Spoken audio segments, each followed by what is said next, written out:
በሁሴን አብዱልቀዲና በዳዊት ንጉሴ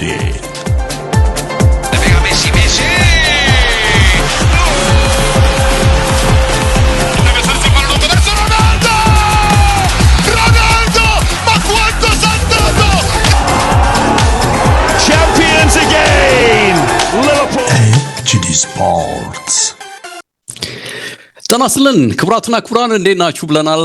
HD ስፖርት መጥቷል። የአውሮፓ ቻምፒየንስ ሊግ ጨዋታዎች በስፋት ተደርገዋል። ያሸነፉ ሩብ ፍጻሜ የተቀላቀሉ 4 ያህል ቡድኖችም ታውቀዋል ትናንትና። ከሁሉ በላይ ግን ከቻምፒየንስ ሊጉ በላይ ይህንን ፕሮግራም እንድሰራ አስገድዶኝም በቀጥታ የመጣሁት ከካፍ በኩል የተሰራጨው መረጃ ነው። ምናልባትም እንግዲህ ትናንት ማምሻውን ጀምሮ ይህንን መረጃ በርካቶች የተከታተላችሁት ሊሆን እንደሚችል እገምታለሁ። ካልሰማችሁት ግን እጅግ በጣም እኔንም ስላስገረመኝ ነው ይህንን መረጃ ወደ እናንተ ለማድረስ አስቀድሜ ከቻምፒየንስ ሊጉ በላይም አስቀድሜ የመጣሁት። በእርግጥም ቻምፒየንስ ሊጉን ይሄ የካፍ ጉዳይ ባይኖር እሰራው ነበር ወይ መጥቼ ከእናንተ ጋር ወያይበት ነበር ወይ አላቅም። በእርግጠኝነት ዝም ብሎ የሚደረጉ ጨዋታዎች ሲታዩ በአመዛኙ አላፊ የሚመስሉ ቡድኖች የታወቁበት ይመስል ነበር። ብዙዎች አርሰናል ሊያልፍ እንደሚችል ሌቨርኩሰንን ጥሎ ገምተዋል። የማን ሲቲ የመመለስ ነገር በተለይም እንግዲህ ማድሪድ ላይ ያ ጨዋታ 3-0 ከተጠናቀቀ በኋላ አስቸጋሪ ሊሆን እንደሚችል ግምት ነበር። በተለይ እንግዲህ ደግሞ ጨዋታው ላይ በርናርዶ ሲልቫ በቀይ ካርድ መውጣትን ተከትሎ ነገሮች በቃ ሊያበቁ እንደሚችሉ ግምት ተወሰደ። በዛውም ነው ነገሩ ያለቀው። በእርግጥም እንግዲህ 2-1 ተጠናቋል የትናንቱም የሲቲ ጨዋታ። በጥቅል እንግዲህ 5-1 መሆኑ ነው። ከዛ ውጪ ምናልባት እንግዲህ የቼልሲ ጉዳይ ነው የሚነሳው። ቼልሲዎች ያልፋሉ የሚል ግምት አልነበረም። ይሄም ነው የተፈጠረው። ሌላ ተጨማሪ 3 ጎሎች ነው ያስተናገዱት። እንግዲህ በጥቅል ወደ 8 ገደማ ደርሷል።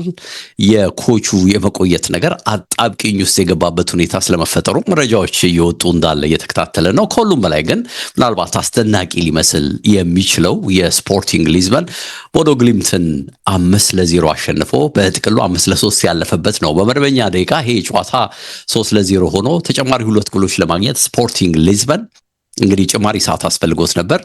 ይሄ አስገራሚ ነው።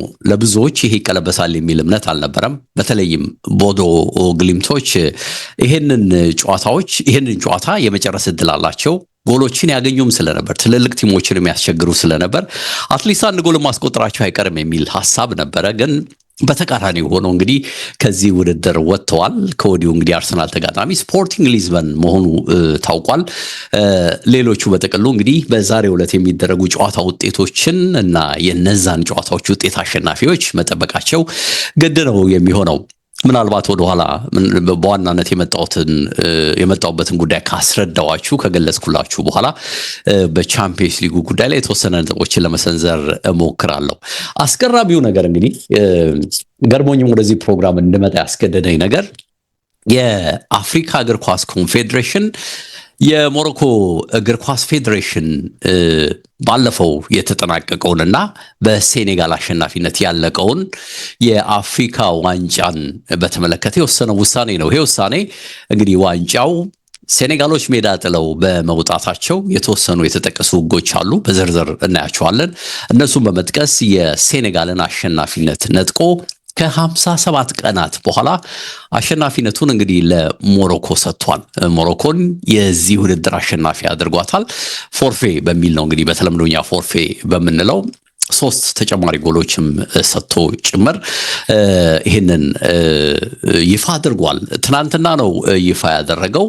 ጉዳዩ ይብላላ ነበር። መጀመሪያ ሶሻል ሚዲያዎች ላይ ነበር ሲወጣ የነበረው። በኋላ ላይ ግን ነገሩ በካፍ ድረገጽ ላይ በይፋ መውጣቱን ተከትሎ እንግዲህ እኔ አሁን ይሄም መረጃ የማጋራችሁ አትሌቲክም ጭምር በስፋት ጉዳዩን ይዞት እንዲወጣ አድርጓልና ድራማው ሁላችሁም የምታስታውሱት ነበር። የተፈጠረው ቅጽበት አነጋጋሪ ነበር። ከሳይዶ ማኔ ውጪ ያገባነው ጎል ተሻረብን፣ ዳኛው አላስፈላጊ የሆነ ፊሽካ ነፍቶ ጎሉን ሽሮብናል፣ በግልጽ በቃ ሞሮኮን ወግነዋል በሚል ከዛ ጎል መሻር በኋላ በግልጽ የዕለቱ ዳኛ ፔናልቲ ለሞሮኮች ሰጠ። ያንን ተቃውሞ ነው እንግዲህ እንደሚታወቀው ከሜዳ ኦልሞስት ሙሉ ለሙሉ በሚባል ደረጃ የሴኔጋል ተጫዋቾች የወጡት።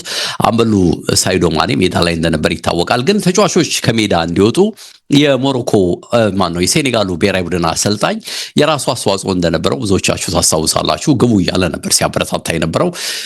ያ መነሻ ነው እንግዲህ ከ16-17 ደቂቃ በኋላ እንግዲህ ብዙ ጭቅጭቅ ከሄደ በኋላ ሴኔጋል ብሔራዊ ቡድን ተጫዋቾች እንግዲህ እንደምታስታውሱት በተለይ ሳይዱ ማኔ በተጫወተው ትልቅ ሚና መነሻ የቀድሞ የቡድኑ አሰልጣኝን ጭምር አማክሮ እዛው ሜዳ ላይ ኮንሰልታንት የነበሩትን ታስታውሳላችሁ። ይሄ በስፋት የተነገረ የሱንም ጀግንነት የኚሁንም የቀድሞ አሰልጣኝ ጀግንነት በስፋት እንዲነገር ባደረገ መልኩ ያ ሐሳብ ተንሸራሽሮ እንግዲህ ወደ ሜዳ ተመልሰው በስተመጨረሻ በጨማሪ ሰዓት 1-0 አሸንፈው ወጡ። ድሉ አጀብ ነበር ያስባለው። እንግዲህ ኦፍ ኮርስ ከተመለሱ በኋላ ፔናልቲው የተመታበት መንገድ፣ ፔናልቲውንም እንግዲህ የማድሪዱ ዲያዝ የሳተበት፣ ለሪያል ማድሪድ የሚጫወተው ወጣቱ ዲያዝ የሳተበት፣ የተፈጠረ ተጽዕኖ በሚባል አውቆ እንዲስቱ የተደረገው በሚል ያልተነሱ ነገሮች እንዳልነበሩ ታስታውሳላችሁና ያ ሁሉ ተጠናቆ እንግዲህ ሞሮኮችም ብሔራዊ ጀግና ሆነው ህዝባቸው ፊት በትልቁ ዋንጫውን አክብረው ተመራርቀው ምንድነው ሁሉ ነገር ከተጠናቀቀ ከ57 ቀናት በኋላ ነው እንግዲህ አሁን ይሄ መረጃ ወጣ የሚለውና ሞሮኮዎች በንጋታው ነው እንግዲህ ስነ ስርዓት ባለቀ አዘጋጅነታቸው በተጠናቀቀ በንጋታው ነው ቅሬታቸውን ለአፍሪካ እግር ኳስ ኮንፌዴሬሽን ገለልተኛ ቦርድ አቀረቡ የሚለው። ይሄ ገለልተኛ ቦርድ እንግዲህ 57 ቀናት ለምንፈጅበት እግዚአብሔር ነው የሚያውቀው። ማን እንደሚያውቅ እንግዲህ እዚህ ጋር በጣም ከባድ ነው የሚሆነው። 57 ቀናት ከወሰደ በኋላ ውሳኔውን ወስኗል ነው የሚለው። ውሳኔው ሁለት ነገሮችን ከግምት ያስገባ ነው የሚለው። ለምን ይህንን እንደቀየረ ካፍ ያሳወቀበት መንገድ ሁለት ነው። አንዱ የሚሉት አርቲክል 82 ነው የሚሉት። አርቲክል 82 ላይ የሚለው የተቀመጠው ህግ ይላል የሚሉት አንድ ቡድን ሜዳ ለቆ ከወጣ የግድ ለተጋጣሚው ቡድን ፎርፌ እንዲያሰጥ ወይም እንዲሰጥ የፊፋ ህግ ያዛል የሚል ነው። ሜዳውን እንግዲህ ለቆ ከወጣ ነው የሚለው። እንግዲህ አሁን ይሄ ተጫዋች ቀረ፣ ማኔ ቀርቷል ሜዳ ላይ፣ ሌላው በሙሉ ገብቷል ምናምን የሚል ዝርዝር የለውም። ቡድኑ ለቆ ከወጣ የዳኛን ውሳኔ ተቃውሞ ፎርፌ ያሰጣል ነው የሚለው አንዱ ህግ። እንግዲህ ይሄ ነው፣ ይሄንን ተቃውሟል ነው የሚለው የሴኔጋል ብሔራዊ ቡድን ተጫዋቾችን ነው የሚለው። አርቲክል 84 ላይ ደግሞ ከዛው ቀጥሎ ጨዋታውን 3-0 ፎርፌ እንዲሰጥባቸው ያዛሉ። ያው እንግዲህ 3 ንጹህ ጎሎች ጭምር 3 ነጥብና ወይ ሙሉ ነጥብ አሸናፊነትና 3 ንጹህ ጎሎችም ጭምር እንዲሰጥ ያስገድዳል ይላል። በአጋጣሚ እንግዲህ ሜዳ ጥሎ የወጣው ቡድን 3 ጎሎች አስቆጥሮ ከነበረ እንግዲህ 3 አለስ ይላል ኦፖናንት ዋዝ ሊዲንግ ከዛ በላይ የሚመራበት ወይም ራሱ የሚመራበት ጎል ከዚህ ውጪ ካልሆነ በቀር ይላልና እንግዲህ ከ3 ጎል በላይም ሊሆን ይችላል፣ ተጋጣሚም ሌላ ጎል ኖሮት ሊሆን ይችላል። ግን ከ3 ጎል በላይ ካልሆነ በቀር ይሄ ፎርፌ እንዲሰጥ በ3-0 ያዛል ይላልና በዚህ መነሻ እንግዲህ የሞሮኮ ብሔራዊ እግር ኳስ ፌዴሬሽን ሮያል ሞሮኮ ነው የሚሉት በነገራችን ላይ እነሱም ፌዴሬሽን ይሄ ፎርፌ በዚህ ውጤት እንዲሰጠው ሆኗል። በዚህ መነሻ እንግዲህ ይሄ የካፍ ይግባኝ ሰሚ ኮሚቴ ውጤቱን አጽድቆታል የሚል ነገር ነው ያሳለፈው። ትንሽ አስገራሚ ነው። ኦፍ ኮርስ በርካታ ዝርዝር ጉዳዮች አሉት። ከዚህም በላይ አስገራሚነቱ አንዱ የሚመስለኝ እኔ በግሌ ይሄንን ለመወሰን እንግዲህ 57 ቀን አህል መፍጀቱ ትንሽ አስገራሚ ነው የሚያስብል ይመስለኛል። 57 ቀን ቆይተ በዚህ መልኩ ከወሰንክ በኋላ እንዴት ነው ከቀሪው የአፍሪካ አገራት ፍትሃዊ የሆነ ውሳኔ ወሰንክ ተብሎ ተቀባይነት የምታገኘው? በጣም ራሱን የቻለ ጥያቄ ነው። ለሚያስታውስ እንግዲህ የሞሮኮም እግር ኳስ የሞሮኮ ብሔራዊ ቡድን አሰልጣኝ ከዚህ ሽንፈት በኋላ ነው ቲንክ ራሱንም ከኃላፊነት ያገለለው።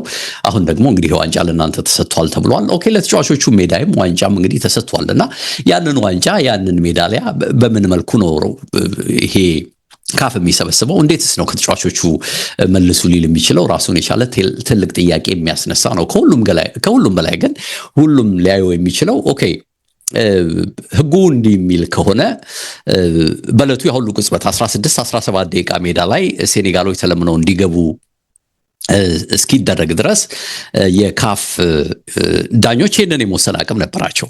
ይህንን አልወሰኑም በጊዜው። እንግዲህ ሞሮኮች ይግባኝ ወይም ደግሞ በጉዳዩ ላይ ጥያቄ ካነሱ በኋላ ነው እንግዲህ ይሄ ነገር የመጣውና እንዴት ነው ያንን ራስህ የጣስከውን ህግ በዳኞቼ በኩል በአግባቡ በጊዜው ይሄንን አርቲክል ሳትተገብር ከቆየህ በኋላ አሁን ዛሬ ይሄን ያህል ጊዜ ቆይተህ ተቀልብሷል፣ ዋንጫው ለሚገባው አካል ተመልሷል ብለህ ይዘህ የምትመጣው የሚለው ራሱን የቻለ ጥያቄ የሚያስነሳ ነው። ኦኬ ስህተት ተሰራ ቢባል ዳኞች እንኳን ስህተት ሰሩ ቢባል ይሄ ይግባኝ በ24 ሰዓት በ48 ሰዓት ወር ምናምን ውሳኔ ሊያገኝ እንኳን ቢችል አንድ ተአማኒ ነገር ነው። ነገሩ ትኩስም ስለሆነ መነጋገሪያነቱን በጊዜውም ራሱ የተፈጠረው ኢንሲደንት መነጋገሪያ ስለነበረ ይሄም ውሳኔ ራሱን የቻለ ሌላ መነጋገሪያ ስለሚፈጥር የቀደመው መነጋገሪያነት እንኳን ሳያበቃ ሊሆን ስለሚችል አንድ የሆነ ውሃ የሚቋጥር ነገር አለው ብሎ ለመናገር የሚያስችል ነገር ይኖር ይሆናል።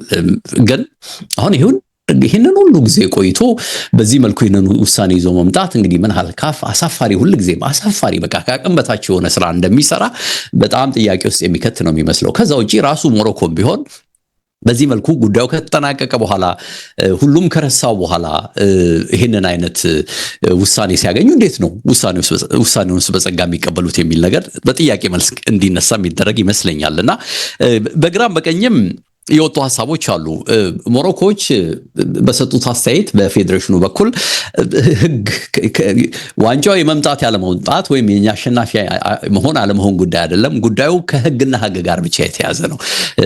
በአፍሪካ እግር ኳስ ላይ ህጎች ተከብረው መቀጠል ስላለባቸውና ህጎች በተናዱ ቁጥር ደግሞ እግር ኳሱን መልኩ ስለሚቀይር ለህጉ ተግባራዊነት ነው እኛ የሰራ ነው የሚል አንድ መልእክት ሲያሰራጩ አንብቤ ያለው። በተረፈ ግን በሴኔጋል በኩል የወጡ መረጃዎችን አትሌቲክ በተለይ አንዳንድ ተጫዋቾችን ጠቅሶ አቅርቧልና አስገራሚ መልክ ነው የያዘውና ከዛ በፊት በነገራችን ላይ በካፉ ውሳኔ ላይ ሴኔጋል አፒል ማድረግ ትችላለች፣ ቅሬታ አካላት ቅሬታዋን ማቅረብ ትችላለች ወይ ለሚለው በካፍ በኩል ድፍን ስለመሆኑ ነው። በቃ ምንም ከዚህ በኋላ የማያዳግም የሚል ነገር ነው የቀረበውና ስለዚህ የነሱን ጉዳይ ነገሩ ጠንክሮ እንኳን በቃ ዋንጫውን መልሱ፣ ሁሉ ነገር ተሰርዟል፣ እንደተባለውም ስማችሁ ተፍቋል ከዋንጫው ላይ የሚለው ነገር ከዚህ ውሳኔ በኋላ እንኳን ቢመጣ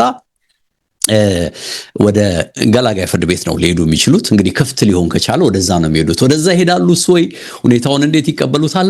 ግራ አጋቢ መልክን ያለው ኦፍ ኮርስ እንግዲህ ውሳኔ ከሚሰጠው እግር ኳሱን በበላይነት ከሚያስተዳድረው ካፍ በመሆኑ የግድ ለጉዳዩ ወይም ደግሞ ለተሰጠው ውሳኔ መልስ መስጠት የሚጠበቅ ነው የሚሆነው።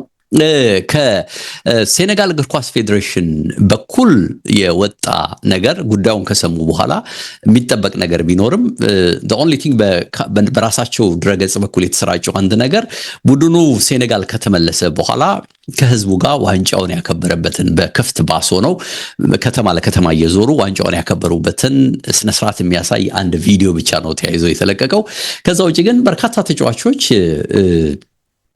አትሌቲክ ከተለያየ ገጾቻቸው መረጃዎችን ወስዶ የተወሰኑ ነጥቦችን ይዞ መውጣቱን አስተውያለሁ። ለምሳሌ እስማኤል ሳር የክሪስታል ፓላሱ የዊንግ ተጫዋች በተለምዶ ይሄ ኢሞጂ እንደሚባለው የስላቅ ምስል የያዙ ኢሞጂዎችን ለጥፎ በራሱ ኤክስ ገጽ ላይ አቅርቧል። እሱን ማንጸባረቁን ገልጸዋል። ከዛ ውጪ አልሃጂ ማሊክ ዲዮፍም እንዲህ የዌስትሃሙ ተጫዋች ደግሞ ሻምፒዮን ነን፣ ይሄ ደግሞ ሁልጊዜ የሚናገራል አንደበት አለው፣ ምንም ለውጥ የለውም፣ ወሰዱት አልወሰዱት የሚል ይመስላልና ሻምፒዮንስ ስፒክስ አፕ ይላል። በቃ እንግዲህ አሸናፊነታችን ሁልጊዜ የሚናገራል የሚል መልእክት ያዘለ ነገር ጽፎ አይቻለሁ። የሊዮኑ ሙሳ ደግሞ ኑና ወሰዱት ሜዳሊያውን የሚል ነገር ጽፎ አንብቤ ያለው። ግን ይሄ በጣም ክሬዚ ነው፣ የማይታመን ነው በሚል ሐሳብም በተመሳሳይ መልኩ አስፍሯል። ግብ ጠባቂው ዲዩፍ በተመሳሳይ ደግሞ የዋንጫውን ሴሌብሬሽን ዋንጫውን ሲወስዱ የነበረውን ደስታ የሚገልጽ ነገር አስፍሯል። ከዛ በኋላ ሁሉም አይን እኛ ላይ ነው የሚለውን ነገር በተጨባጭም እንደገና አንጸባርቆ አይቻለው። 3 ጎል ብቻ አይደለም ሌላም 3 ጎል ጨምሩላቸው ያለው ደግሞ የራዮ ቫይካኖ አማካኝ ሲሴ የሚባለው ነው። ፓቴ ሲሴ የሚባለው ተጫዋች ደግሞ እንዲሁ ይሄው ኢሞጂ የሳቅ ኢሞጂዎችን ያከለ ነገር የአፍሪካ ሻምፒዮን ነን በሚልም በተመሳሳይ መልኩ አንጸባርቋልና አስገራሚ ነው። ይሄ ሁሉ እንግዲህ በተጫዋቾች በኩል በተወሰነ መልኩ የተንጸባረቀው ሐሳብ ሆኖ ነው የምናገኘው።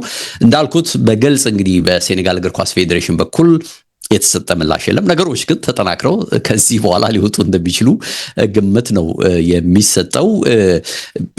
ታስታውሳላችሁ ፍጻሜው ላይ ሞሮኮች ላይ በጣም ቅሬታ ሴኔጋሎች ያቀርቡ ነበር። የተለያየ ቅሬታዎች ነበራቸው ከጸጥታ ጉዳይ ጋር፣ ከሜዳ ጉዳይ ጋር፣ ምንድነው ከትኬት ለሴኔጋል ደጋፊዎች ከተሰጠው ቁጥር ጉዳይ ጋር በተያዘ ብዙ ያነሷቸው ጥያቄዎች እንደነበሩ ታስታውሳላችሁና በእርግጥ ሜዳ ጥለው የወጡበት ሁኔታ ዓለምን ያሳፈረ ነው። ምንም ጥርጥር የለውም። ሁሉም ሰው በአስቀያሚነቱ ነው በነገራችን ላይ በጊዜው እየጻፈው።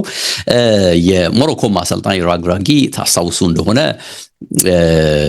በጣም ልብ የሚነካ አይነት ተሸናፊ ስለሆነ ብዙ አልጎላ ይመስላል እንጂ በጊዜው ልብ የሚነካ አይነት መልእክት ነበር።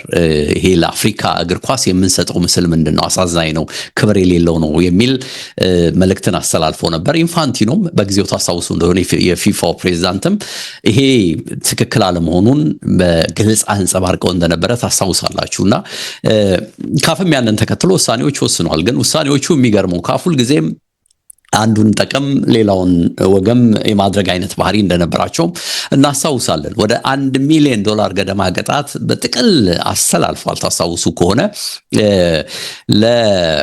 ከዚህ ውስጥ ወደ 600,000 ገደማው ወደ ሴኔጋል ብሔራዊ ቡድን ላይ ያነጣጠረ ነው። ኮቹን ጨምሮ አንዳንድ በተናጠል ተጫዋቾችን ጨምሮ እግር ኳስ ፌዴሬሽኑን ጨምሮ ብዙዎች ላይ ያተኮረ እንደነበረ ታስታውሳላችሁ። ምክንያቱም ደጋፊዎችም ሜዳ ላይ ሆሊጋን ባህሪ አሳይተው ነበር፣ ደበደበም ነበር፣ እስር ቤትም የገቡ እንደነበሩ ደጋፊዎች ታስታውሳላችሁ። ከሞሮኮ እግር ኳስ ፌዴሬሽን ጋር በተያያዘ ግን $100,000 ነው በግልጽ ለማስቀመጥ $615,000 ለሴኔጋል አጠቃላይ ከሴኔጋሎች ጋር የተያዘ ቅጣት ነበረ። ከዛ ውጪ ግን ለሞሮኮ ወደ $200,000 ገደማ ነበረ አልተገባ ባህሪ በሚል በተለይ ደግሞ የኳስ አቀባይ ታዳጊዎች የግብ ጠባቂውን ፎቶ ሁሉ ይነጥቁ ነበር ታስታውሱ ከሆነና እነሱን ተመልክቶ ቅጣት አስተላልፎ ነበር $200,000 ግን አንስቶታል። ብዙ ነገር አንስቶታል የተባለው ከሞሮኮ ላይ 100,000 ብቻ ከፍለው ሌላው 100,000 ተዘሏል የሚል ነገር ነው የተነሳውና ከደጋፊዎች ጋር በተያያዘ ያልተከፈለም ሲል ክፍያ አለ በሚል አትሌቲክስ አንብቤ ያለውና በተወሰነ መልኩ የካፍ ራሱ ውሳኔ ገለልተኝነት እንደሌለው በተወሰነ መልኩ ማየት ይቻላል እዚህ ጋር። ከዛም ውጪ እሱ ብቻ ሳይሆን ብዙዎችም በሞሮኮ ጉዞ ላይ ከዳኝነት ጋር በተያያዘ ጥያቄ ሲያነሱ ነበር። ታስታውሱ ከሆነ ከሴኔጋሎች ውጪ ናይጄሪያዎች እንዲሁ ጥያቄ ነበራቸው። ካሜሮኖች እንዲሁ ጥያቄ ነበራቸው። ምንድነው በካርድ አሰጣጥ ተገቢነት፣ በሚሰሩ ጥፋቶች ተገቢነት፣ በፔናልቲ አሰጣጥ ጉዳይ ላይ ለሞሮኮች ያደላ ብዙ ውሳኔ ያለ በሚል ጥያቄ ያነሱባቸው እንደነበር በጊዜው ተገልጿል። እና እኚህ ነገሮች ናቸው እንግዲህ ዳብረው በስተመጨረሻ እንግዲህ ሴኔጋሎች በዛ መልኩ ያልተለመደ ባህሪ እንዲያሳዩ ያደረጋቸው በሚል ሲነሳ ነበር። ለሁሉም እንግዲህ የካፍ አሳፋሪ ነው ልንለው የምንችለው። እኔ በግሌ ይሄ ውሳኔ ይሄ ሁሉ ጊዜ ከሄደ በኋላ በእርግጥም ዋንጫ ነጥቀህ ለሌላ አካል መስጠት ተገቢ ነው ወይ ጥያቄ አለኝ። ከሆነም ትክክል ነው፣ ህጉ ይሄ ነው፣ በዚህ ህግ መሰረት መፈጸም ነበረበት ከተባለ እንግዲህ ዳኛው ያንን ጨዋታ እንዲያጫውቱ በጊዜው ተፈቅዷል። መፈቀድ ብቻ አይደለም ጨዋታው ተጠናቋል። መጠናቀቅ ብቻ አይደለም አሸናፊ ማግኝቶ ዋንጫው ተወስዶ ህዝብም እንግዲህ በጊዜው እነሱን የደገፈም ጨፍሯል። ኦፍ ኮርስ በተፈጠረው ድርጊት ታዝኗል፣ አላዘነም የሚነሳ ነው። ሁሉም ማዘኑ ግልጽ ነው። ግን አሁን ይህንን ያህል ጊዜ ጠብቀው ኦልሞስት 2 ወር ከሞላው በኋላ በአዲስ መልኩ መምጣት በጣም አስገራሚ ነውና ምን ያህል ካፍ በራሱ ዝርክርክ እንደሆነ እውነትም አንዳንድ ብሔራዊ ፌዴሬሽኖች ያልተገባም ባህሪ ልክ ሴኔጋሎች ሜዳ ላይ እንዳሳዩት ቢያደርጉ ማንን አይተው የሚያሰኝ ነው የሚመስለው። የትልቁ ስዕል መገለጫ ነው የሚያስብል አይነት ነውና ከሁለት ወር በኋላ የመጣው ውሳኔ ገና ብዙ መዘዝ፣ ገና ብዙ አከራካሪ ነገሮች ሊኖሩት እንደሚችሉ ከግምት ውስጥ የሚገባ ነው የሚመስለኝ። ለውይይት ክፍት ነው። እንግዲህ እናንተ ሀሳብ ምንድን ነው? እስቲ ሀሳባችሁን አጋሩን። በነገራችን ላይ ትንሽ አስገርሞኛል እኔ በግሌ። በእርግጥም የምትሰሙትም የሚያስገርማችሁ ነው የሚመስለው። እንግዲህ የሴኔጋል የዋንጫ አሸናፊነት ተነጥቆ ለአዘጋጇ ሞሮኮ ተሰጥቷል። ሜዳ ጥለው በመውጣታቸው ያም ፎርፌ ነው። ፎርፌ 3-0 በሆነ ውጤት በካፍ አርቲክል 82 እና 84 መሰረት ተተግብሯል በሚል ነው እንግዲህ የካፍ ይግባኝ ሰሚ ቦርድ ነው በነገራችን ላይ ይህንን አጸደቀ በሚል እንግዲህ ካፍ መረጃውን ይዞት የወጣው። ምን መልስ ይኖራል ከዚህ በኋላ ያለውን ደግሞ እንግዲህ እንደምትከታተሉ ተስፋ አደርጋለሁ። ወደ ቻምፒየንስ ሊጉ ጉዳይ ልለፍ። እንግዲህ አስቀድሜ መግቢያ ላይ እንዳልኩት የአርሰናል የማሸነፍ ነገር በግሌ የተጠበቀ ነበር ብዬ ነው መናገር የምችለው። እዛ ጨዋታ ላይ የመጀመሪያው ጨዋታ ላይ አርሰናል ጥሩ አልነበረም። ተጋጣሚው በደንብ ነበር የፈተነው። በስተመጨረሻ ሶፍት የሆነ ፔናልቲ ያስፈልጓቸዋል። ሁልጊዜም እላለሁ በተለይ ፊፋ ማን ነው ዩኤፋ ብሔራዊ ውድድሮቹም ሆኑ እንግዲህ በአውሮፓ ትልልቅ ውድድሮቹ ከውሳኔዎች ጋር በተያዘ ከዚህ ከእጅ ከግብ ጠባቂ መገፋፋት ከኮርና ከምናምን ከቅጣት ምት እንደዚህ ከፔናልቲ አሰጣጥ ጋር የተያዙ ውሳኔዎቹ በተለይ ፕሪሚየር ሊጉን ለሚከታተሉ ያስደነግጣሉ አንዳንድ ጊዜና እጅ ትክክለኛው ፖዚሽን ላይ ነው አይደለም የሚልም ነገር በፍጹም ከግምት ውስጥ የሚገባበት አይደለምና አንዳንድ የሚሰጡ የፍጹም ቅጣት ምቶችን ለተከታተለ አስገራሚ መልክ እንዳላቸው ማየት ይቻላል። ኢቨን በትናንትም ጨዋታ ይህን አይነት የበርናርዶ ሲልቫን ሳይሆን ይሄው አይነት ውሳኔ ተተግብሮ አይተናል። አነስ ያሉ የሚመስሉ የእጅ ንክኪዎች ጎል የሚያሽሩበት፣ ከተነካ ደግሞ ፔናልቲ የሚያሰጡበት ግልጽ እንቅስቃሴዎች በተጨባጭ ታይቶ አይተናል እና አርሰናል እንግዲህ መጠነኛ የሆነ ንክኪ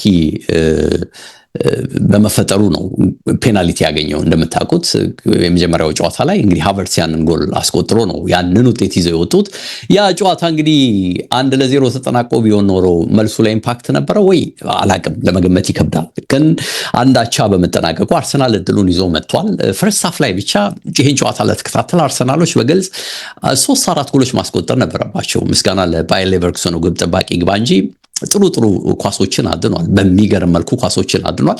የጊዜ ጉዳይ እንጂ ጎሎች ሊመጡ እንደሚችሉ ግምት ይሰጥ ነበርና ብዙዎች በቆመ ኳስ ምናምን እያሉ ግምት ቢወስዱም እጅግ ሁለት አስደናቂ ጎሎች ግን አርሰናል ውጤታማ ሆኖ ወደ ሩብ ፍጻሜ እንዲገባ በር ከፍተዋል። የኤዜ ጎል የሚገርም አይነት ጎል ነው።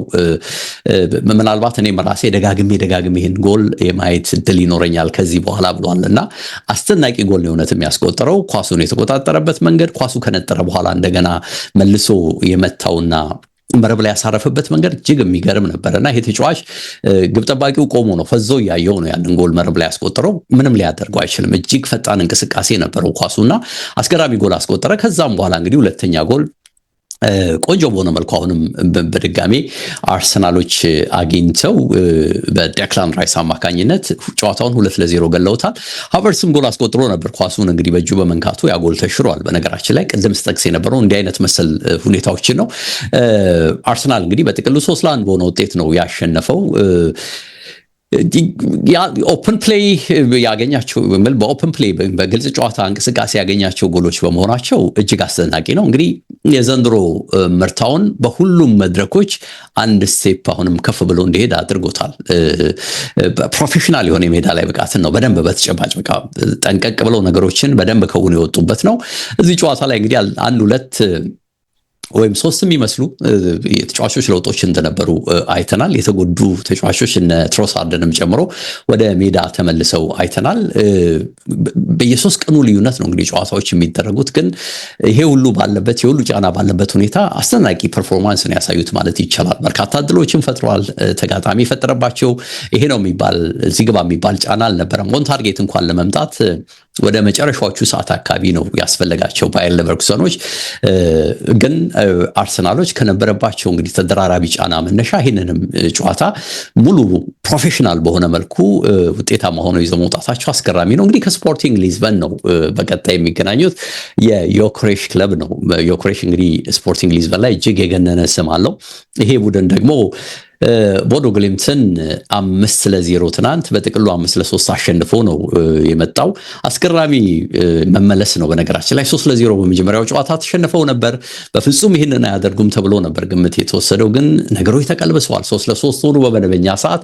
ከመደበኛ ሰዓት በኋላ የተገኘ ሁለት ተጨማሪ ጎል ነው እንግዲህ ስፖርቲንግን ለዚህ ያበቃው። አንድ እርምጃ መራመድ ከዚህ ደረጃ ወደ እንግዲህ ሩብ ፍጻሜ መምጣት ቀላል አይደለም ለነሱም ቢሆን።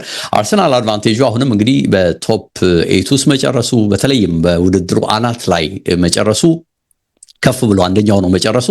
አሁንም የሆም አድቫንቴጅ በመልሱ ጨዋታ እድል ይሰጠዋልና ከስፖርቲንግ የሚያደርገውንም ጨዋታ ያሸንፋል ተብሎ ነው ግምት የሚወሰደው። ለአንዳንዶች ቦዶ ግሊምት ቢመጣ አስቸጋሪ ነው፣ ፈተና ይኖርበታል የሚል አስተያየት ይሰጥ ነበር። ግን በጣም መልካም የሆነ መንገድ ነው አርሰናል ያለው። ስፖርቲንግም ሆነ ቦዶ ግሊምት በዚህም ደረጃ ይህንን አሸንፎ ያልፋል የሚል ሰፊ ግምት ነው ያለው። እንግዲህ ይሄ ከእሁዱ የካራባው ካፕ ጨዋታ በፊት የመጣ ሌላ አስደናቂ ድል ነው። አንድ ጥሩ መነሳሳት እንደሚሆናቸው ማሰብ ይቻላል። እንግዲህ የተወሰነ 4 ቀን ያህል እረፍት የሚኖራቸው ይመስላል፣ የመዘጋጃ እረፍት ከእሁዱ ጨዋታ በፊት ከሲቲው የካራባው ካፕ ጨዋታ በፊት እንግዲህ በቀጣይ ደግሞ እዛ ጨዋታ ላይ ሞር ትኩረት አድርገው እንደሚንቀሳቀሱ ማሰብ ይቻላል። ኤዜን በተመለከተ ግን ኤዘ እያሉ ይጠሩታል አንዳንዶች፣ እንዲህም እያሉ ሲጠሩት እየሰማን ነው። አሁን አርቴታ አሁን ከዚህ ቡድን ጋር በደንብ ስለማዋሃዱ በቋሚነት እየተሰለፈ የመጣባቸውን ምክንያቶች ከጋዜጠኞች ጋር መረጃ ሲለዋወጥ ሰምቼዋለሁ ከጨዋታው በኋላ። በእርግጥ የኦዴጋርድ ጉዳት ለዚህ ተጫዋች ወደ ቡድኑ መምጣት አንዱ ነው፣ ግን ከቡድኑ አጠቃላይ ፍሎ ጋር አብረው መሄዱ ነው ዋናው ቁም ነገር ብሏል። ይሄ ማለት ምን ማለት ነው? አጠገቡ ያሉ ተጫዋቾች አሁን እሱ የሚያደርገውን እንቅስቃሴ እሱም እነሱ የሚያደርጉትን እንቅስቃሴ በደንብ እየተረዳው መምጣት መቻሉ፣ ከዛ ውጪ በቡድኑ የመከላከል እንቅስቃሴ ላይ፣ የማጥቃት እንቅስቃሴ ላይ ወይም ደግሞ የፕሬሲንግ እንቅስቃሴ ላይ ያለው ሚና ከጊዜ ወደ ጊዜ እየጨመረ መምጣቱን ገልጿልና ለአርቴታ በጠየቁት የመጨረሻ ጥያቄ ላይ ምን ማድረግ እንዳለበት ማወቁ ነው፣ ካላደረገው ያው አይሰለፍም የሚል አይነት የሚመስል አስተያየት ሰጥቷል። ይሄ ማለት ምን ማለት ነው? እዚህ ቡድን ውስጥ በቋሚነት ለመሰለፍ ሌሎች የሚያደርጉትን ማድረግ፣ በዘላቂነት ማድረግ፣ የበለጠ ያንን አጠናክሮ መቀጠል ጠቃሚ ስለመሆኑ አንስቷል። ይሄ ማለት ምን ማለት ነው? ሃቨርትዝ አጥቂ ሆነው መከላከልን እጅግ ሳይሰለቸው ሜዳ ላይ ያካለለ የሚተገብር ከሆነ ወይም ደግሞ በኤዜ ቦታ ተሰልፎ ይህንን የሚተገብር ከሆነ ወይም ዮክሬሽ ይህንን የሚያደርግ ከሆነ ወይም ኦዴጋርድ እዛ ቦታ ላይ ገብቶ ይህንን የሚያደርግ ከሆነ ኤዜ ካላደረገው አድርገው ብዬ ልገፋው አልችልም፣ ካደረገው ግን የመሰለፍ እድል ያገኛል የሚል አይነት ይዘት ያለው አስተያየት ሰጥቷልና ስለዚህ ይሄ መሻሻሉ፣ ይሄ በደንብ እየገባው መምጣቱ፣ ይሄ ደግሞ በስራዎች በይበልጥ እየተተገበረ መምጣቱ እዚህ ቦታ ላይ እንግዲህ በተከታታይ እንግዲህ በየ3 ቀኑ ልዩነት ጨዋታ እንዲያደርግ እድል እየሰጠው ነው። በነገራችን ላይ ፓላስ እያለ ይሄንን አይተገበርም ነበር፣ እንደሚታወቀው ይሄን ያህል ጨዋታ አያደርግም ነበር። ነገር ግን አሁን ሁሉንም ነገር ተቋቁሞ እየቀጠለ ስለመሆኑም የሚገልጽ መረጃን ሲሰጥ ሰምቼዋለሁ። እንግዲህ አርቴታ ከጨዋታ በኋላ ይሄ ለአርሰናሎች ትልቅ ተብሎ ሊጠቀስ የሚችል ውጤት ነው። ከዛ ውጪ እንግዲህ አስገራሚ የሚመስለው የማለፍ እድል ይኖረዋል ብዬ ባልገመትም ግን ጥሩ ፍትጊያ ይኖረዋል ብዬ የጠበቅኩት የነበረው የሪያል ማድሪድ እና የማን ሲቲ ጨዋታ ነው። ያ ጨዋታ እንግዲህ ማድሪድ ነው ነገሩ አከተመ ከተባለ ሊጠቀስ የሚችለው 3 ጎሎች ሃትሪኮች፣ ያ ሃትሪክ መዘዝ ይዞ መጥቷል። ሲመለሱ ምን ይፈጠራል የሚለው አብዝቶ ይጠበቅ ነበር። እንግዲህ አንዱ ፔናልቲው ነው፣ የበርናንዶ ሲልቫ ፔናልቲ ነው። አዎ በግልጽ ፔናልቲ ነው። እንግዲህ ህጉም የሚለው በዚህ ሁኔታ ላይ በእጅ ኢንቴንሽናሊ ከተነካ ቀይ ካርድ ያሰጣል ነውና በርናንዶ ሲልቫ ገና እንግዲህ ብዙም ቡድኑ ሳይጓዝ ነው በእጁ የነካው። ኢንቴንሽናል በመሆኑ አውቆ ስለነካ እንኳን ቀይ ካርድ ተሰጥቶታል። አጠቃላይ የጨዋታው መንፈስ ላይ ጥላ ያጠላበት ነበር ማለት ይቻላል። በእርግጠኝነት ጥላ ያጠላበት ነበር ማለት ይቻላል። በተለይ 10ም ሆነው ሲቲዎች ያሳዩትን አልሸነፍ ባይነት፣ የፈጠሩትን እድል፣ ጨዋታውን ለመቆጣጠር ያደረጉትን ጥረት ላየ 11-11 ቢሆኑ እዚህ ጨዋታ ላይ ያለ ጥርጥር የሆነ ነገር ሊኖር ይችላል። እንግዲህ 4 ሆነው ነው የነበረው። በቢጫ እንኳን ቢቆይ በርናርዶ ተብሎ ቢታሰብ 4 ጎል ነው። ያንን ለመመለስ የሚደረግ ጥረትን እናይ ነበር የሚል ግምት አለ። ኦፍ ኮርስ ሃላንድ ጎል አስቆጥሯል። አንድ አቻ ሆነው ነበር እስከ ጨዋታው ማብቂያ ድረስ እስከ እንችፍቻፊ ጭማሪ ደቂቃዎች ድረስ። ግን በአጠቃላይ የጨዋታውን ሞመንተም የቀየረው የበርናርዶ ሲልቫ በቀይ ካርድ መውጣት ነው ማለት ይቻላል እና ሲቲዎች ብዙ አስበው ብዙ አልመው የገቡበት ጨዋታ እንደነበረ ግምት መስጠት ይቻላል። ግን በስተመጨረሻ አልተሳካም። እንግዲህ ፔፕም በዚህ ውድድር እስካሁን ድረስ ልክ እንደ አርሰናል ሁሉ በ4 ዋንጫዎች በ4 ውድድሮች ላይ ለዋንጫ ጉዞ እያደረገ ነበር። አንዱ እንግዲህ አብቅቷል። እንግዲህ በመጪው እሑድ ወይ ሁለተኛው ያበቃል ወይ ደግሞ የአርሰናል አንዱ የሚቀነስበት ሂደት ደግሞ ከፊት ለፊት አለ። ምክንያቱም በካራባው ካፕ እንደጠቀስኩት ሁለቱ እርስ በርስ ይገናኛሉ። በነገራችን ላይ ኮቫቺች ቤንች ዝርዝር ውስጥ ገብቶ አይቼዋለሁና ከረጅም ጉዳት በኋላ መጥቷልና ፈታኝ የሚመስለው ጫና ያለው የሚመስለው እንግዲህ ይህንን ጨዋታ ሜዳ ላይ ከግብ ጠባቂው ውጪ 9 ተጫዋቾች ናቸው የጨረሱትና ምን ያህል ድካም ሊታይባቸው እንደሚችል ምን ያህል ጫና እንዳሳለፉ መገመት ይቻላልና እዚህ ጨዋታ ላይ አንዳንድ የሚባክኑ በተለይ ዶኩ የሚያባክናቸውን አንዳንድ ነገሮች ላይ ግን ሲቲ ኢቭን በጎዶሎም ሆኖ ሊፈጥራቸው የሚችሉ እድሎች ሰፊ እንደነበሩ ጎዶሎ ሳይሆንም በፊት የተፈጠሩ እድሎችን ላየ በተጨባጭ መቀየር የሚችሉ ከሆነ ምን ያህል ለውጥ ሊያመጡ እንደሚችሉ ግምት መውሰድ የሚችል ይመስለኛል። ለሁሉም ግን ለሲቲዎች አሳዛኝ ነበር። ግን ትልቁ ምንድነው አደጋ ራሳቸው ላይ የተጫነው በመጀመሪያው ጨዋታ ነበር በቫልቬርዴ 3 ጎሎች ማለት ይቻላልና ይሄ በዚህ መልኩ እንግዲህ ተጠናቋል ማለት የሚቻል ነው የሚመስለኝ። ቅድም ልጠቅስላችሁ ስሞክር የነበረው አንዱ የእጅ ኳስን በተመለከተ በተለይ የስፖርቲንግ 3ኛው ጎል በተለይ አቻ ያደረጉበት 3ኛው ጎል በእጅ ንክኪ ነው የቆመውና ንክኪው የሚገርም ነው። እጅ ታች ነው ያለው። ያ ስለተነካ ነው ፔናልቲ በቪአር ጣልቃ ገብነት ተሰጥቶ 3 እኩል የሆኑት ከዛ በኋላ እንግዲህ ወደ ጭማሪም ሰዓት የሄዱትና አውሮፓ ላይ ትንሽ ነገሮች ሁሉ ገዘፍ ይላሉ እንዳልኩት ነው። እንግሊዝ ላይ ይሄ ትንሽ አስገራሚ መልክ ያለው ይመስለኛል። ከዛ ውጪ የቼልሲ ጉዳይ ነው እንግዲህ ለቼልሲዎች ትንሽ ዘግነን የሚል ይመስላል። አሁን አዲሱ ኮች ላይ ጫናዎች መበርከት ጀምረዋል። ይሄ ለ21 ዓመት በታች የሚሆን አሰልጣኝ ነው የሚሉ አስተያየቶችን በቼልሲ ዩቲዩበሮች በኩልም ስሰማ ነበር። በነገራችን ላይ ከዚህ ፕሮግራም በፊትና 3 ተጨማሪ ጎሎች ትናንት ተቆጥረዋል። አስገራሚ ነው። እንግዲህ ጥቅል ወደ 8 ወስደውታል። ክቫራትስኬሊያ እንደተለመደው አስደናቂ መሆኑ እንግዲህ ትናንትም ታይቷል። ፔጂዎች እስካሁን በምድቡም እስከ ቅርብ ጊዜ ላያቸው መልሰው ይህንን ዋንጫ የማንሳት እድላቸው ፈጽሞ አይሳካም የሚል ነበር የሚያስመው። እኔም ግምት ስሰጥ የተሻለ ግምት የሰጠሁት ለባየርን ነው በነገራችን ላይ። አሁን ግን ፔጂዎች እየመጡበት ያለው መንገድ ላይ ከአምናው ትምህርት መውሰድ የሚገባ ይመስለኛልና አምናም በዚህ መንገድ ሄደው እንዴት ስኬታማ እንደሆኑ ታይቷልና አሁንም በአስደናቂ መንገድ እየቀጠሉ ነው። በእርግጣው በመንገዳቸው ላይ የተለያዩ ቲሞችን ይገጥማሉ። በቀጣይ እንግዲህ ሊቨርፑል የሚያልፍ ከሆነ ከሊቨርፑል ነው የሚጫወቱት። ከዛ ከባየርን እና ሪያል ማድሪድ አሸናፊም የመገናኘት እድል አላቸው። እሱን እንዴት ያልፋሉ የሚለው እንደተጠበቀም ሆኖ ግን ፈተና መሆን የሚችሉ እንደሆኑ ምናልባትም ዋንጫውን በድጋሚ የማንሳት ትልቅ እድል እንዳላቸው ግን መጠቆም የሚቻል ይመስለኛል። ያሳዩት የትናንት ብቃትም የዚህ አንድ ማሳያ ነው። በእርግጠኝነት በቃ ይሄ አውሮፓን ውድድር በደንብ ተዋህዷቸዋል፣ በደንብ ለምደውታል የሚያስብል አይነት ብቃትን ነው የሚያሳዩትና ደግሞ የሚገርመው የሚነሱት በደንብ በቃ ከፍ እያሉ የሚመጡት የጥሎ ማለፍ ውድድሮች ሲጀመሩ ነውና ከጥሎ ማለፍ ውድድሮች በኋላ ብቃታቸው ከፍ እያለ ይመጣል። አንዳንድ የወረዱ የተጎዱ የብቃት ጥያቄ የሚነሳባቸውም ተጫዋቾች አቅማቸው ከፍ እያለ ሲወጣ እያየን ነው። ይሄም የሚቀጥል ነው የሚመስለውና ፔጄን ከዚህ ውድድር ሻምፒዮንነት ውጪ ማድረግ እንግዲህ የሚቻል አይመስለኝም። ለጊዜው የሚጠበቁ ጨዋታዎች አሉ። ኦፍ ኮርስ እንግዲህ ቶተናም ይመለሳል ተብሎ አይታሰብም። ትልቅ ጥያቄ የሚነሳበት ነው። የአትሌቲኮ በግልጽ መሄድ ነው የሚጠበቀው። ነገር ግን የበቀደሙ የኢጎር ቱዶር የመጀመሪያ ያቻ ውጤት ይዞት የሚመጣው ነገር ይኖር ይሆን ወይ የሚል ጥያቄ ካለ ማየት ካለብን ነገ ነው። ግን የጎል ማርጂኑ እጅግ በጣም የሰፋ መሆኑን ላየ የሚሞክር አይመስልም። አንዱ ትልቁ ጥያቄ በቶተናም በኩል ይሄ ነው። ስለዚህ ቶተናምን ያሸንፋል ብሎ መገመት በጣም ከባድ ወይም አዳጋች የሚሆን ነው ይመስለኝ። እዚህ ውድድር ላይ ሊቨርፑል ትልቅ እድል አለው። እንግዲህ ከአርሰናል ቀጥሎ ወደዚህ ውድድር ሩብ ፍጻሜ ሊገባ የሚችለው ቀጣይ ቡድን እሱ ነው የሚል ነገር እየተነሳ ነው። በእርግጥ አሰልጣኙ በቃቸው የሚሉ ድምጾች በየአቅጣጫው እየተሰሙ ነው። ከአሎንሶ ጋር የተያዘ ነገር እየተነሳ ነው። ይህንን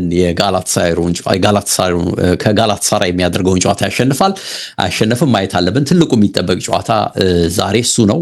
በምን መልኩ ይወጡታል እናያለን።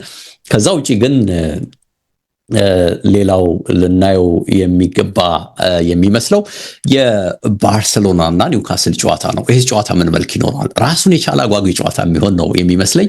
ኒውካስሎች እዚህ ሴንት ጄምስ ፓርክ ላይ የነበረውን ቴምፖ መልሰው የሚደግሙት ከሆነ በእርግጠኝነት አንድ ልዩነት ሊፈጥሩ ይችላሉ ባርሳ ላይ የሚል እምነት አለና በጉጉት ዓለም እየጠበቀው ነው ያለው። በነገራችን ላይ እንግዲህ 3 የእንግሊዝ ቡድኖች ይቀራሉ ማለት ነው። ኒውካስል አንድ ነገር መፈጸም ካልቻለ አሊያ ግን ሊቨርፑል የሚያሳካ ከሆነ ከአርሰናል ጋር ወደ ሩብ ፍጻሜ ይገባል። ሌላ እንግሊዝ ቲም ሊሆን ይችላል። ግን ፈተናዎቹ ቀላል አይደሉም። ለሊቨርፑልም ፈተናው ቀላል አይደለም። ለባርሰሎናም ለኒውካስልም ቀላል ፈተና የሚሆን አይመስለኝም። ለሁሉም የሚጠበቁ ጨዋታዎች እነዚህ ናቸው ብለን ማለፍ የምንችል ይመስለኛል። ብዙ ወራው በነገራችን ላይ በአጭሩ የካፍን ጉዳይ አነሳለሁ ብዬ ነበር የመጣሁት። ለነበረን ቆይታ ላመስግንና በዚሁ በሰናበት የተሻለ ነው የሚሆነው። መልካም ጊዜ።